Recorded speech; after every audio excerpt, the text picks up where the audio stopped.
Hi hello വിബൂസ് family വൈബ്സിലെ മറ്റൊരു വീഡിയോയിലേക്ക് എല്ലാവർക്കും സ്വാഗതം.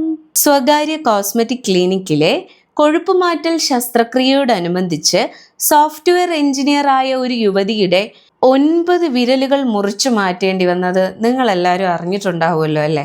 എങ്ങനെ നോക്കിയാലും ഒരു 2 മാസത്തിനകത്ത് തുടരെ നമ്മൾ കേട്ടുകൊണ്ടിരിക്കുന്ന ഒരു വാർത്തയാണിത്. തിരുവനന്തപുരം കഴക്കൂട്ടം കുളത്തൂരുള്ള കോസ്മെറ്റിക് ക്ലിനിക്ക്. നിങ്ങളെല്ലാവരും കേട്ടിട്ടുണ്ടാവും ഇതിനെക്കുറിച്ചിട്ട്. ഇപ്പോൾ ശരിക്കും പറഞ്ഞു കഴിഞ്ഞാൽ എല്ലാ ന്യൂസ് ചാനലിലും ഇതിനെക്കുറിച്ചുള്ള വാർത്തകളാണ്. നിസ്സാരമായ ഒരു കാര്യമല്ല അത്.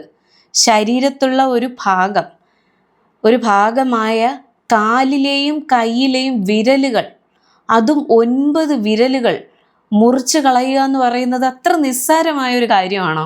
USD ഗ്ലോബലിലെ എഞ്ചിനീയറായ MS നീതുവിനാണ് ഈ ദാരുണമായ അനുഭവം ഉണ്ടായിരിക്കുന്നത്. ഫെബ്രുവരി 22, 2025 നീതു എന്ന് പറയുന്ന ആ കുട്ടി ശസ്ത്രക്രിയയ്ക്ക് വേണ്ടിയിട്ട് കുളത്തൂരുള്ള കോസ്മെറ്റിക് ക്ലിനിക്കിൽ എത്തുന്നത്. അന്ന് തന്നെ ശസ്ത്രക്രിയ കഴിയുകയും തൊട്ടടുത്ത ദിവസം ഫെബ്രുവരി 23 രാവിലെ 9 മണിക്ക് ഡിസ്ചാർജ് ചെയ്യുകയും ചെയ്തിരുന്നു. അതിനുശേഷം വീട്ടിലേക്ക് പറഞ്ഞു വിട്ട് വീട്ടിൽ ചെന്ന് ഒരു 11 മണിയോടുകൂടി ആ കുട്ടിക്ക് ദേഹ അസ്വസ്ഥ ഉണ്ടാവുകയാണ്. അവിടുത്തെ ക്ലിനിക്കിൽ തന്നെ ഡോക്ടറോട് അനീതുവിൻ്റെ ഹസ്ബൻഡ് വിളിച്ച് പറഞ്ഞപ്പോൾ ഡോക്ടർ പറഞ്ഞത് ഇത് കാര്യമാക്കേണ്ട കാര്യമേ ഇല്ല, ഇച്ചിരി വെള്ളം കൊടുത്താൽ മതി, ഉപ്പിട്ട് കഞ്ഞിവെള്ളം കൊടുക്കാനാണ് അത്രേ പറഞ്ഞു, കാര്യമാക്കേണ്ടതില്ല. അപ്പോൾ ഹസ്ബൻഡ് ചോദിക്കുവാണ്, പത്മജിത്ത് ചോദിക്കുവാണ്, വേറെ ഹോസ്പിറ്റലിലേക്ക് കൊണ്ടുപോകേണ്ടതുണ്ടോ? വേറെ ഹോസ്പിറ്റലിലേക്ക് കൊണ്ടുപോകേണ്ടതുമില്ല, ഇത് നിങ്ങൾ കാര്യമാക്കുകയും വേണ്ട, ഇതൊക്കെ ഉണ്ടാകും എന്നാണ് കോസ്മെറ്റിക് ക്ലിനിക്കിലെ ഷൈനോൾ ശശാങ്കൻ എന്ന് പറയുന്ന ഡോക്ടർ പറഞ്ഞത്. പ്രസവത്തിന് ശേഷം ഇരട്ട കുട്ടികളെ പ്രസവിക്കുകയും അത് തുടർന്നുണ്ടായ ഒരു അടിവയറ്റിൽ കൊഴുപ്പ് കെട്ടൽ, അതിനാണ് ആ കുട്ടി കോസ്മെറ്റിക് ക്ലിനിക്കിലേക്ക് പോയത്. ശസ്ത്രക്രിയ കഴിഞ്ഞ് 1.5 മാസത്തിനകത്ത് 9 വിരലുകളാണ് മുറിച്ചു മാറ്റേണ്ടി വന്നത്. ഇടത് കൈയിലെയും കാലിലെയും ചേർത്ത് 9 വിരലുകൾ. നിസ്സാരമായ ഒരു കാര്യമല്ല ഇത്. നീതുവിൻ്റെ അമ്മ പറയുന്നുണ്ടായിരുന്നു, യോഗ ക്ലാസ്സിനൊക്കെ പൊയ്ക്കൊണ്ടിരുന്നതാണ്, പക്ഷേ അത് സ്ഥിരമായിട്ട് പോകാൻ പറ്റാതെ നിർത്തുകയും, എനിക്ക് തോന്നുന്ന ഒരു കാര്യമാണ്, ഇപ്പം ഞാനും എൻ്റെതും സിസേറിയൻ ആയിരുന്നു, എനിക്കൊരു കുഞ്ഞുണ്ട്. അപ്പോൾ പെട്ടെന്ന് തന്നെ നമുക്ക് പ്രഗ്നൻസി മൂലം നമുക്ക് മുന്നേ ഉണ്ടായിരുന്ന വെയിറ്റിൽ നിന്നും ഡബിൾ മടങ്ങൊക്കെ കൂടാനുള്ള ചാൻസ് ഉണ്ട്, ഡബിളോ ത്രിബിളോ ഒക്കെ കൂടാനുള്ള ചാൻസ് ഉണ്ട്. അപ്പം എനിക്ക് തന്നെ 62 ഉണ്ടായിരുന്നിടത്ത് ഞാൻ നേരെ 82 വന്നു. അതിന് ഞാനിപ്പോൾ ജിമ്മിലൊക്കെ പോയി കൃത്യമായ വർക്കൗട്ട്, ഡയറ്റ് കാര്യങ്ങളൊക്കെ കൊണ്ട് ഞാൻ കുറച്ച് വരുവാണ്.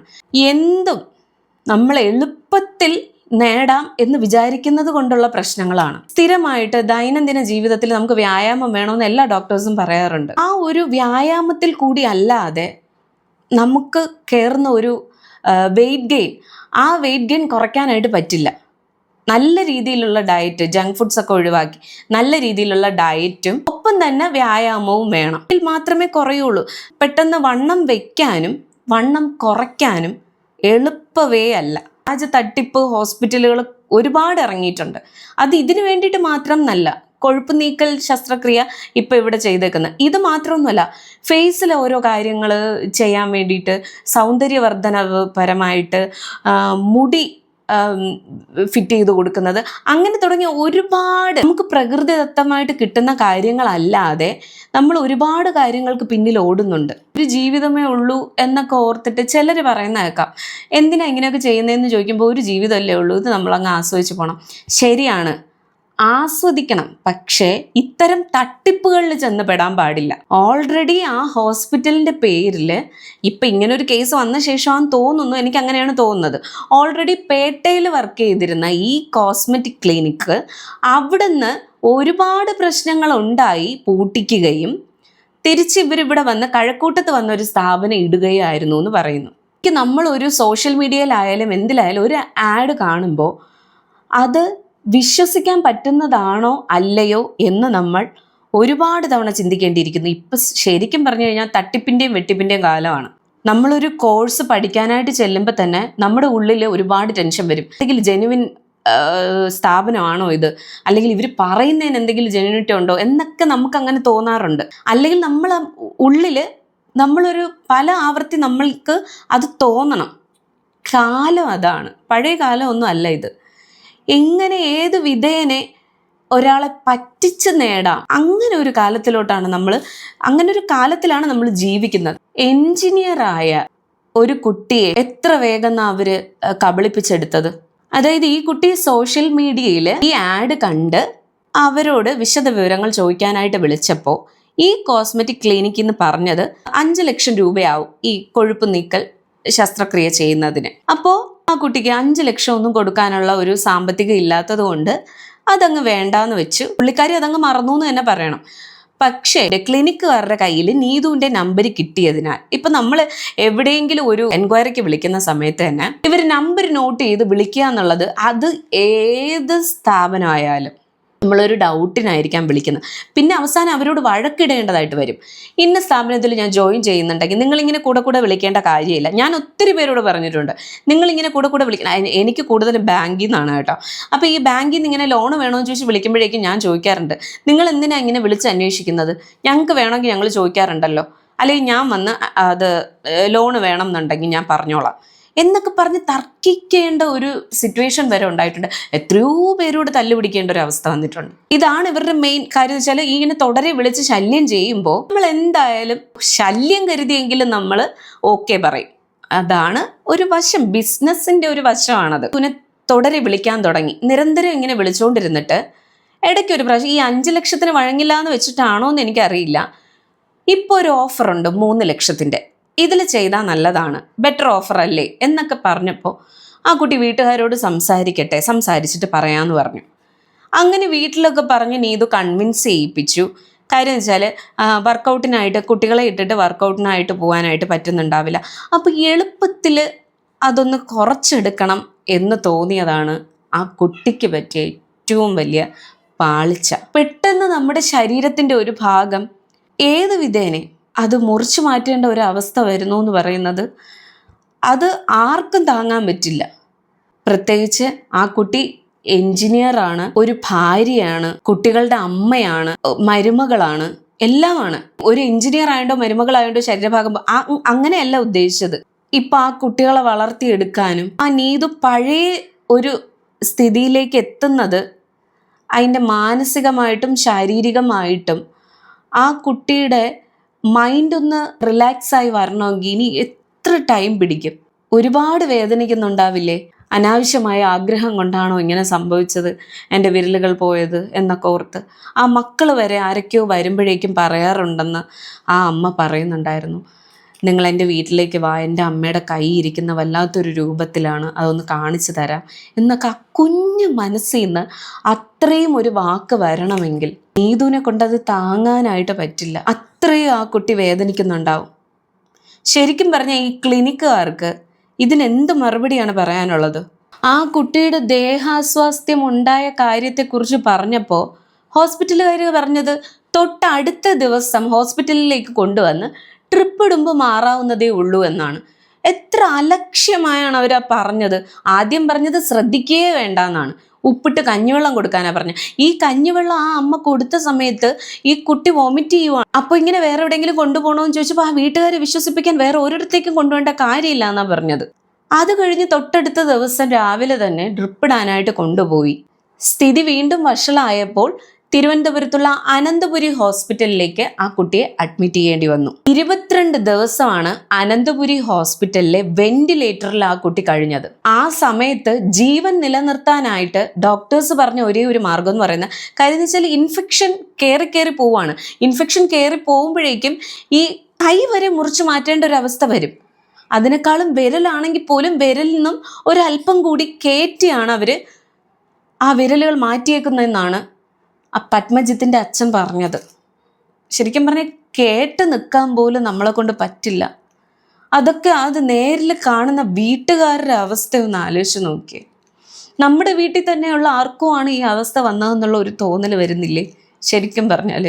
അത് കഴിഞ്ഞ് ഡിസ്ചാർജ് സമ്മറി കൊടുത്തതുപോലും പേട്ടയിലുള്ള പഴയ സ്ഥാപനം, ഞാൻ നേരത്തെ പറഞ്ഞില്ലേ പൂട്ടിപ്പോയ സ്ഥാപനത്തിൻ്റെ അഡ്രസ്സിലാണ് അവർ ഡിസ്ചാർജ് സമ്മറി പോലും കൊടുത്തേക്കുന്നത്. അടിവയറ്റിലെ കൊഴുപ്പെല്ലാം നീക്കം ചെയ്ത് പഴയ രൂപത്തിലാക്കി തരാമെന്ന ഉറപ്പിന്മേലാണ് നിരന്തരമായ ശല്യം ചെയ്യൽ. അതുമൂലമാണ് ആ നീതു ഈ ഒരു സർജറിക്ക് സമ്മതിച്ചത് പോലും. എന്നിട്ടും സർജറി കഴിഞ്ഞിട്ട് ആ കുട്ടിയെ അന്നേ ദിവസം പത്മജിത്ത് ഭർത്താവിനെ കാണിക്കുക പോലും ചെയ്തിട്ടില്ല. തൊട്ടടുത്ത ദിവസം ഡിസ്ചാർജിന് എഴുതി കൊടുത്ത് ആ കുട്ടിയെ കൂടെ പറഞ്ഞു വിടുകയായിരുന്നു. ഇതിനിടയിൽ അവർ പറഞ്ഞത് HB കുറഞ്ഞുവെന്നും 10 കുപ്പി ബ്ലഡ് വേണം, അത് അടയ്ക്കുമ്പോഴേക്കും ഓക്കെ ആവുമെന്ന് പറഞ്ഞു. ഇപ്പോൾ ഒരു പേഷ്യൻറ്റിനെ ഹോസ്പിറ്റലിലേക്ക് നമ്മൾ അഡ്മിറ്റ് ചെയ്യുമ്പോൾ, അത് ICUലായിക്കോട്ടെ, വെന്റിലേറ്ററിലായിക്കോട്ടെ, അല്ലെങ്കിൽ എന്തെങ്കിലും ഒരു നിസ്സാര കാര്യത്തിന് ഹോസ്പിറ്റലിൽ കൊണ്ടുപോയതായിക്കോട്ടെ, ഈ പുറത്ത് നിൽക്കുന്നവരുടെ മാനസികാവസ്ഥ എന്ന് പറയുന്നത് ഡോക്ടേഴ്സ് പറയുന്ന കാര്യങ്ങൾ വിശ്വസിക്കുക എന്നല്ലാതെ അവർക്ക് വേറെ വഴിയില്ല. ഒരു ഡോക്ടർ ആണെങ്കിൽ ഈ ഡോക്ടേഴ്സിൻ്റെ നീക്കങ്ങളെല്ലാം മനസ്സിലാവും. അല്ലാത്ത പക്ഷം സാധാരണക്കാരായ ആൾക്കാരോട് ഡോക്ടർമാർ പറയുന്ന കാര്യങ്ങൾ വിശ്വസിക്കാന്നല്ലാതെ വേറൊരു വഴിയും നമുക്കില്ല. അപ്പോൾ ഈ 10 കുപ്പി ബ്ലഡ് എങ്ങനെയെങ്കിലും സംഘടിപ്പിച്ചുകൊണ്ട് വരാൻ പറഞ്ഞു. പത്മജിത്ത് അത് സംഘടിപ്പിച്ചുകൊണ്ട് വരികയും ചെയ്തു. അപ്പോൾ പറഞ്ഞു, ഇനി 6 മണിക്കൂറിന് ശേഷമേ നീതുവിനെ കാണാൻ പറ്റത്തുള്ളൂ, ഞങ്ങൾ ബ്ലഡ് അടയ്ക്കാൻ പോവുകയാണ് എന്ന് പറഞ്ഞു. അപ്പോൾ ഓക്കെ, പത്മജിത്തിൻ്റെ ഓഫീസ് തൊട്ടടുത്തായതിനാൽ ഭർത്താവ് പത്മജിത്ത് ഓഫീസിലേക്കൊന്ന് പോയി വരാം എന്നുള്ള നിലപാടിലേക്ക് ഓഫീസിലേക്ക് പോയി. ഒരു 3/4 മണിക്കൂർ ആയപ്പോഴേക്കും ഹസ്ബൻഡായ പത്മജിത്തിന് ക്ലിനിക്കിൽ നിന്നും കോള് വരുന്നു. നീതുവിൻ്റെ നില ഗുരുതരമാണ്, ഇവിടെ അതിനുള്ള സൗകര്യങ്ങളൊന്നുമില്ല, വേറൊരു ഹോസ്പിറ്റലിലേക്ക് മാറ്റണം. പത്മജിത്ത് അവിടെ എത്തുമ്പോൾ കാണുന്ന കാഴ്ച എന്ന് പറയുന്നത് ഒരു ഇന്നോവ കാറിൽ ഇത്രയും ക്രിട്ടിക്കലായ ഒരാളെ ആംബുലൻസ് സൗകര്യമില്ലാതെ ഇന്നോവ കാറിലാണ് അവർ അനന്തപുരി ഹോസ്പിറ്റൽ വരെ കൊണ്ടുപോയത്. ഹസ്ബൻഡ് ഈ നീതുവിനെ കാറിലേക്ക് കയറ്റുന്നത് കണ്ടിട്ട് വണ്ടിയുമായി അനന്തപുരി ഹോസ്പിറ്റലിൽ എത്തിയിട്ടും 1.5 മണിക്കൂറിന് ശേഷമാണ് നീതുവിനെ കൊണ്ടുവന്ന കാറ് ആ ഹോസ്പിറ്റലിലേക്ക് വരുന്നത്. ഇത്രത്തോളം അവർ അലക്ഷ്യത കാണിക്കുന്ന കാര്യം എന്ന് പറഞ്ഞാൽ, ഒരു സീരിയസ് ആയ പേഷ്യൻറ്റിനെ ശരി അവരുടെ ക്ലിനിക്കിൽ അതിനുള്ള സൗകര്യങ്ങളില്ല, അവരൊരു ആംബുലൻസ് അറേഞ്ച് ചെയ്ത് കൊണ്ടുപോകണം എന്നുള്ളത് ഒരു ഡോക്ടറോടോ നേഴ്സോടോ അല്ലെങ്കിൽ ഒരു ക്ലിനിക്കിൽ വർക്ക് ചെയ്യുന്ന ആൾക്കാരോടോ പറഞ്ഞു കൊടുക്കേണ്ട കാര്യമില്ല. ഒരു ജീവന് അത്രത്തോളം വില മാത്രമാണ് അവർ കൽപ്പിക്കുന്നത് എന്നുള്ളതാണ് ഇവിടെ എടുത്തു പറയേണ്ട ഒരു കാര്യം. ഹോസ്പിറ്റലിൽ എത്തിച്ച് അവർ തന്നെ സ്ട്രെച്ചർ എടുത്ത് ആ കുട്ടിയെ ICUലേക്ക് കൊണ്ടുപോവുകയായിരുന്നു. തുടർന്ന് നീതുവിന് ICUവിൽ വെച്ച് തന്നെ അറ്റാക്ക് വരികയും ഡയാലിസിസ് ചെയ്യുകയും ചെയ്തു. എന്താ അല്ലേ, വർക്കിനും പോയി കുട്ടികളെ നോക്കി ഹസ്ബൻഡും ഒക്കെ ആയി സന്തോഷമായി കഴിഞ്ഞിരുന്ന ഒരു കുട്ടിയാണ് നീതു. കൊഴുപ്പ് മാറ്റിവെക്കൽ ശസ്ത്രക്രിയ എന്നും പറഞ്ഞ് ചെന്ന് ഒരു ക്ലിനിക്കിൽ, ഒരു വ്യാജ ക്ലിനിക്കിലേക്ക് ചെന്ന് കയറി.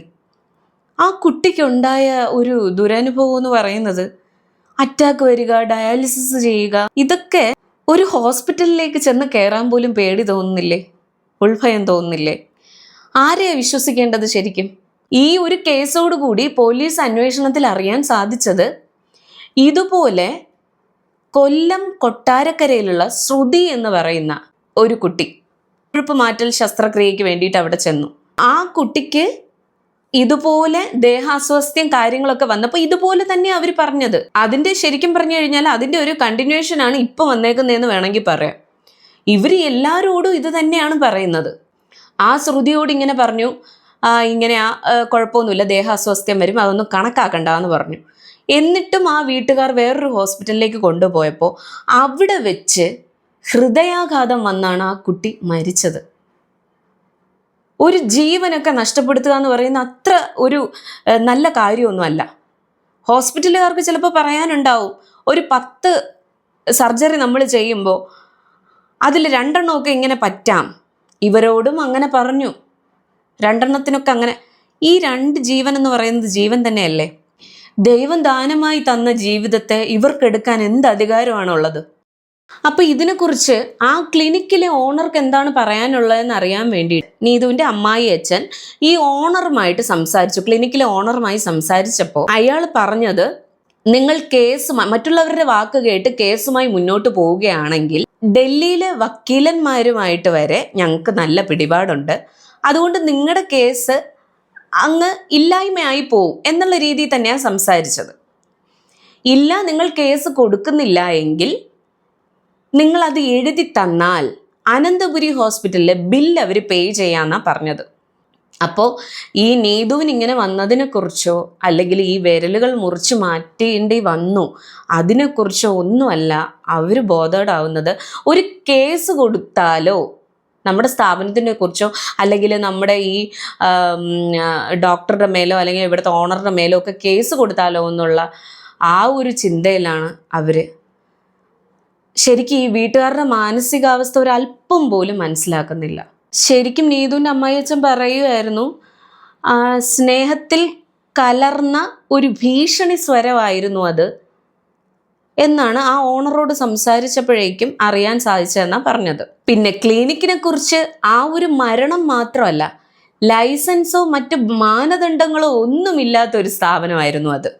ഞാനിപ്പോൾ നേരത്തെയും പറഞ്ഞ കാര്യം തന്നെയാണ്. ഒരു കാര്യത്തിന് വേണ്ടി ഇറങ്ങിത്തിരിക്കുമ്പോൾ ഒരു 10 പേരോട് അന്വേഷിക്കുക. ആ പരിസരത്ത് തന്നെ അല്ലെങ്കിലും നമ്മളിപ്പോൾ ഗൂഗിൾ സെർച്ച് ചെയ്യുവാണെങ്കിൽ പോലും ഇപ്പോൾ 5 സ്റ്റാറൊക്കെ ഒപ്പിക്കുക എന്ന് പറയുന്നത് അവരിൽ തന്നെ കുറച്ച് പേര് ഇരുന്ന് 5 സ്റ്റാർ ഒപ്പിച്ചെടുക്കാവുന്നതാണ്.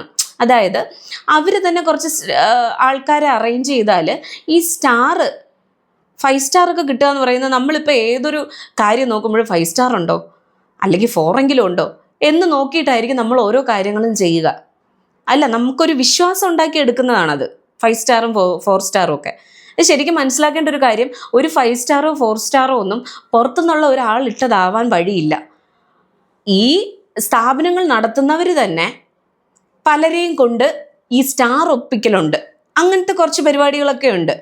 അതായിരിക്കാനാണ് ചാൻസ് കൂടുതൽ. മേ ബി എനിക്ക് തോന്നുന്നു നീതു ചിലപ്പോൾ അങ്ങനെയൊക്കെ അന്വേഷിച്ചിട്ടുണ്ടാവാം. പക്ഷേ ഈ മരണം നടന്നതൊക്കെ ഇപ്പോൾ പോലീസ് അന്വേഷിച്ചപ്പോഴാണ് ഈ കാര്യങ്ങളൊക്കെ പുറത്ത് വന്നേക്കുന്നത്. ഇപ്പം ഈ നീതുവിൻ്റെ കേസോട് കൂടി ഈ ക്ലിനിക്കിൽ എന്തൊക്കെ കാര്യങ്ങൾ സംഭവിച്ചിട്ടുണ്ടെന്ന് മുന്നോട്ട് വന്ന് പറയാനായിട്ട്, അതായത് ഈ ഒരു പ്രശ്നത്തോടു കൂടി ചിലർക്കെങ്കിലും മുന്നോട്ട് വന്ന് എനിക്കും പറയാനുണ്ട് കുറച്ച് കാര്യങ്ങൾ ഈ ക്ലിനിക്കിനെ കുറിച്ചെന്ന് പറഞ്ഞിട്ട് ആരെങ്കിലുമൊക്കെ വരാൻ ചാൻസ് ഉണ്ട്. ഈ മരണം തന്നെ നമ്മളിപ്പോഴാണ് അറിയുന്നത്. അപ്പോൾ അങ്ങനെയുള്ള കാര്യങ്ങളൊക്കെ എങ്ങനെയെങ്കിലും ഈ ഒരു സ്ഥാപനത്തിനെ കുറിച്ച് ഇനിയും ആരെങ്കിലും എന്തെങ്കിലുമൊക്കെ പറയാനായിട്ട് ആഗ്രഹിക്കുന്നുണ്ടാവും. ചിലപ്പോൾ ഭയപ്പാടിലായിരിക്കാം പറയാതെ ഇരിക്കുന്നത്. നമുക്ക് പറ്റിയ ഒരു കാര്യം അത് നമ്മളിൽ തന്നെ ഇരുന്നോട്ടെ എന്നൊക്കെ വിചാരിച്ചിട്ട് ഇരിക്കുന്നതും ആവാം. 2021 നടന്ന ഈ ഒരു മരണം, ഈ കോസ്മെറ്റിക് ക്ലിനിക്കിലെ ഈ ഒരു കൊഴുപ്പ് നീക്കൽ ശസ്ത്രക്രിയ മൂലമുണ്ടായ ആ ഒരു മരണം കേസ് കൊടുത്തപ്പോൾ പോലീസുകാരത് കാര്യമാക്കിയില്ല എന്നാണ് ന്യൂസ് ചാനലിലൊക്കെ പറഞ്ഞത്. പക്ഷെ നീതുവിൻ്റെ വീട്ടുകാർ പറയുന്നത് നിയമ പോരാട്ടത്തിൽ ഉറച്ചു നിൽക്കുമെന്നാണ്. അവർക്ക് നീതി വേണം എന്നാണ് പറയുന്നത്. ഇനി ഒരാൾക്കും ഇങ്ങനൊരു കാര്യം വരരുത്. ശരിക്കും പറഞ്ഞാൽ നീതുവിൻ്റെ വീട്ടുകാർ ഇത് പുറത്ത് പറയാതിരിക്കുകയോ നമുക്ക് കിട്ടിയത് നമ്മൾ വെച്ച് അനുഭവിക്കുക എന്നൊക്കെ ചിന്തിച്ചിരുന്നെങ്കിൽ ഇത് പുറംലോകം അറിയില്ല. ഇനിയും ഒരുപാട് പേര് ഇതിന് പിറകിൽ പോയേനെ. ഈ ഒരു തുകയ്ക്ക് നമ്മൾ വർക്കൗട്ടോ കാര്യങ്ങളോ ഒന്നും ചെയ്യാതെ ഡയറ്റോ കാര്യങ്ങളോ ഒന്നും ഇല്ലാണ്ട് നമ്മുടെ ശരീരത്തിൻ്റെ ആ ഒരു കൊഴുപ്പ് നീങ്ങി കിട്ടുമെങ്കിൽ അത് എത്രയോ ബെറ്റർ ആണെന്ന് ചിന്തിക്കുന്ന ഒരുപാട് പേരുണ്ട്. നമുക്ക് ക്ഷീണമോ കാര്യങ്ങളോ അങ്ങനെ എന്തെങ്കിലും ഒരു കാര്യമായിട്ട് പോകുമ്പോൾ തന്നെ ഡോക്ടേഴ്സ് പറയുന്ന ഒരു കാര്യമുണ്ട്. നമുക്ക് കാലുവേദനയാണ്, കൈവേദനയാണ്, അല്ലെങ്കിൽ ശരീരഭാഗങ്ങൾ വേദനിക്കുവാണ് എന്നൊക്കെ പറഞ്ഞ് ചെല്ലുമ്പോൾ തന്നെ ഡോക്ടേഴ്സ് പറയുന്നത് അമിതവണ്ണമാണ് കേട്ടോ, അല്ലെങ്കിൽ ഒട്ടും വണ്ണമില്ല, അണ്ടർ വെയിറ്റ് ആണെന്ന് പറയും. അപ്പോൾ ഇതിനൊക്കെ ബെറ്റർ ആയിട്ടുള്ള കാര്യങ്ങൾ പറഞ്ഞു കൊടുക്കുന്നത് വണ്ണമുള്ളവരോട് ഡയറ്റും കൃത്യമായ വ്യായാമവും, മറ്റുള്ളവരോടും ഈ അണ്ടർ വെയ്റ്റുകാരോടും വ്യായാമവും വേണം. വ്യായാമം കഴിഞ്ഞ് നല്ല രീതിയിലുള്ള ഫുഡുകൾ കഴിക്കുക. അത് ജങ്ക് ഫുഡ്സ് ഒന്നും അല്ല. ജങ്ക് ഫുഡ്സ് ഒരു ഡോക്ടേഴ്സും അലോ ചെയ്യില്ല. അപ്പം നമുക്ക് ഈ എല്ലാ കാര്യങ്ങൾക്കും ഒപ്പം നമ്മുടെ ശരീരഭാരം കുറയ്ക്കുകയും വേണം. എന്നാൽ ഞാൻ ഫുഡ് ഒഴിവാക്കില്ല, എനിക്ക് ഡയറ്റോ കാര്യങ്ങളോ ഒന്നും പറ്റില്ല, എനിക്ക് വർക്കൗട്ട് പറ്റില്ല, എനിക്ക് ബുദ്ധിമുട്ടാൻ വയ്യ എന്നൊക്കെ ചിന്തിക്കുന്നവർ അവരുടെ ബോഡി അങ്ങനെ തന്നെ ഇരിക്കുകയുള്ളൂ. ഒട്ടും മെനക്കെടാൻ വയ്യ, ഒട്ടും മെനക്കെടാൻ വയ്യാത്തവരോ അല്ലെങ്കിൽ ഒട്ടും നമുക്ക് ഫുഡ് കൺട്രോൾ ചെയ്യാനോ ഒന്നും പറ്റാത്തവർ ശരിക്കും പറഞ്ഞു കഴിഞ്ഞാൽ ഈ വക സർജറിക്കൊന്നും പോയെന്നും പറഞ്ഞിട്ട് ഒരു പ്രയോജനം ഉണ്ടാവാൻ പോകുന്നില്ല.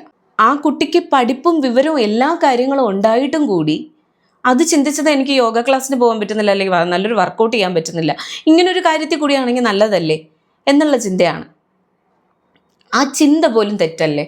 ശരിക്കും പറഞ്ഞാൽ അതിൻ്റെ ഒരു ആഗ്രഹം എന്ന നിലയിൽ വീട്ടുകാരും സപ്പോർട്ട് ചെയ്തു. ഇപ്പൊ ഇടത് കൈക്കും കാലിനുമാണ് സംഭവിച്ചിരിക്കുന്നത്. വലത് കൈയിലെ 2 വിരലുകളും വലത് കാലിലെ 2 വിരലുകളും ഡാമേജ് ആണെങ്കിൽ കൂടി ചികിത്സിച്ച് ഭേദമാക്കാമെന്നാണ് ഡോക്ടർ പറഞ്ഞേക്കുന്നത്.